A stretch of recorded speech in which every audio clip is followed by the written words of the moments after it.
What if a backyard camping adventure for kids turned into a police raid, a $400 fine, and a destroyed tent? In Indiana, Emily Nguyen just wanted to create a magical night for her son, but the HOA had other plans. Stay tuned for a story of innocence, injustice, and a community's fight to reclaim childhood joy. In the quaint suburb of Maple Grove, Indiana, where fireflies danced in the evening air and the streets were lined with modest family homes, 33-year-old Emily Nguyen lived a life centered on her family. A graphic designer who worked from home, Emily had bought her $220,000 house in 2021, a cozy haven for her and her 8-year-old son, Ethan.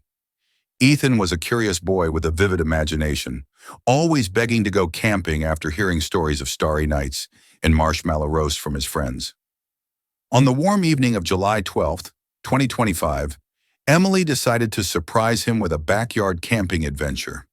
She set up a small blue tent in their yard, its nylon fabric rustling as she staked it into the grass and strung fairy lights around it, their soft glow illuminating the dusk.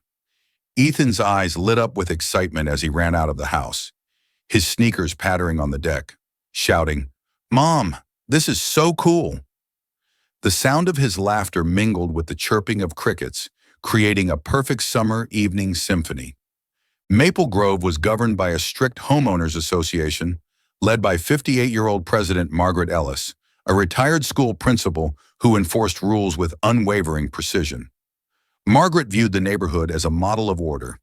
No unkempt yards, no loud gatherings, and certainly no structures that could disrupt the aesthetic. The HOA bylaws stated, no temporary structures may be erected without approval, with a $400 fine per violation, a rule Margaret applied broadly to anything she found out of place. That evening, as she walked her dog through the neighborhood, her leash jangling softly, she spotted Emily's tent, its blue fabric and twinkling lights standing out against the uniformity of the lawns. Her lips pursed in disapproval, her steps quickening as she muttered to herself, "That tent is an eyesore. It's got to go."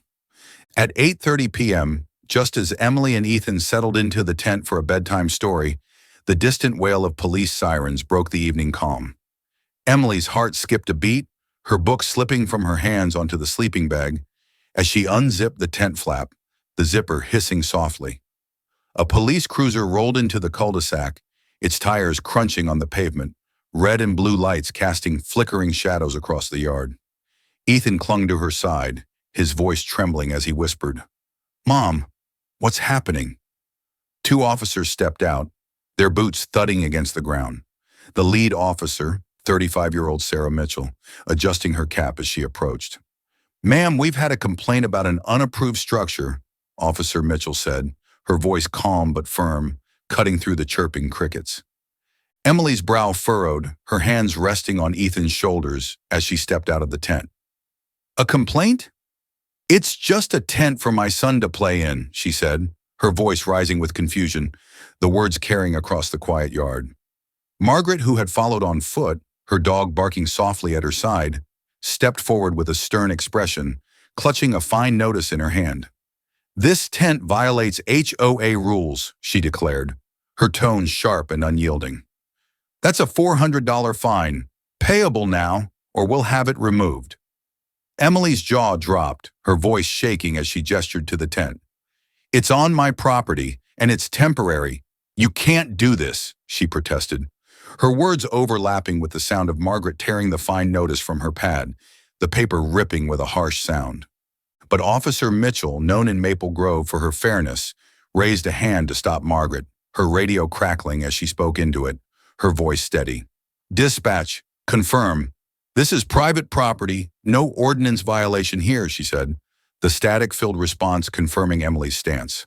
"There's no crime here," Mitchell added, her tone firm, as she turned to Margaret with a pointed look.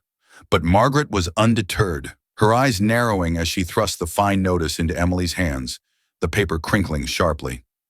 "The HOA still has authority over aesthetics," she snapped, her voice cold before turning on her heel, her dog's leash jangling as she walked away.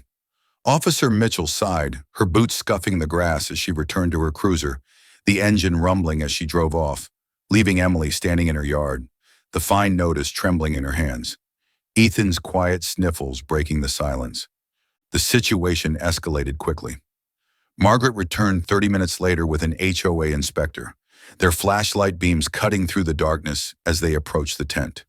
Without a word, they began dismantling it, the nylon fabric tearing with a loud rip as they pulled the stakes from the ground, Ethan's cries echoing in the night as he watched his magical campsite destroyed. Emily rushed out, her voice breaking as she shouted, "Stop! You're scaring my son!" But the inspector handed her a second notice, this one warning of further action if the tent wasn't permanently removed, the paper crinkling as Emily took it, her tears falling onto the page with soft, wet plops. Emily couldn't let this go, not just for herself, but for Ethan and every child in Maple Grove who deserved the simple joy of a backyard adventure. Word of the incident spread through the neighborhood, shared during school drop-offs and whispered at the local park. The parents of Maple Grove were furious, and the children, led by Ethan's 9-year-old friend, Mia, decided to take action. The next evening at 7 p.m., a group of 20 children gathered in front of Emily's house, their footsteps rustling the grass as they built a small bonfire in a portable fire pit, its flames crackling softly. They sat in a circle, sharing ghost stories in hushed, dramatic tones, their voices rising and falling with each tale, the fire's glow casting flickering shadows on their faces. Parents watched from the sidelines, their murmurs of support a quiet hum, some joining in with marshmallow roasting, the scent of toasted sugar filling the air. The protest caught the attention of the Maple Grove Tribune, which ran a story titled "Mother Fined $400 for Backyard Tent." Kids fight back with stories, the reporter's voice amplifying the community's anger through a local radio broadcast. Bolstered by the support, Emily decided to sue the HOA, hiring a lawyer, 42-year-old Jennifer Brooks, who specialized in property rights cases. Jennifer argued that the HOA's rule was overly vague and that the police, despite their support, shouldn't have been involved in a civil dispute, her voice steady and commanding in the courtroom. The trial drew a crowd of Maple Grove families, their footsteps shuffling as they filled the benches, their murmurs a quiet buzz of anticipation. Emily took the stand, her voice thick with emotion as she recounted the night, her words carrying the weight of her love for her son. "I just wanted Ethan to have a magical memory," she said, her tone breaking. "They tore that away from him."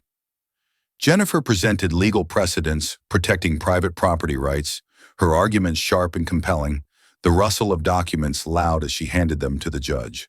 But Margaret and the HOA board were unyielding. Margaret claimed the tent disrupted the neighborhood's aesthetic harmony, her voice nasal and sharp, her fingers tapping impatiently on the table. The HOA's lawyer argued that the bylaws gave them authority over temporary structures, a claim that drew skeptical murmurs from the gallery. The judge, a 63-year-old known for upholding HOA contracts, sided with the HOA, his gavel slamming down with a resounding thud that silenced the room.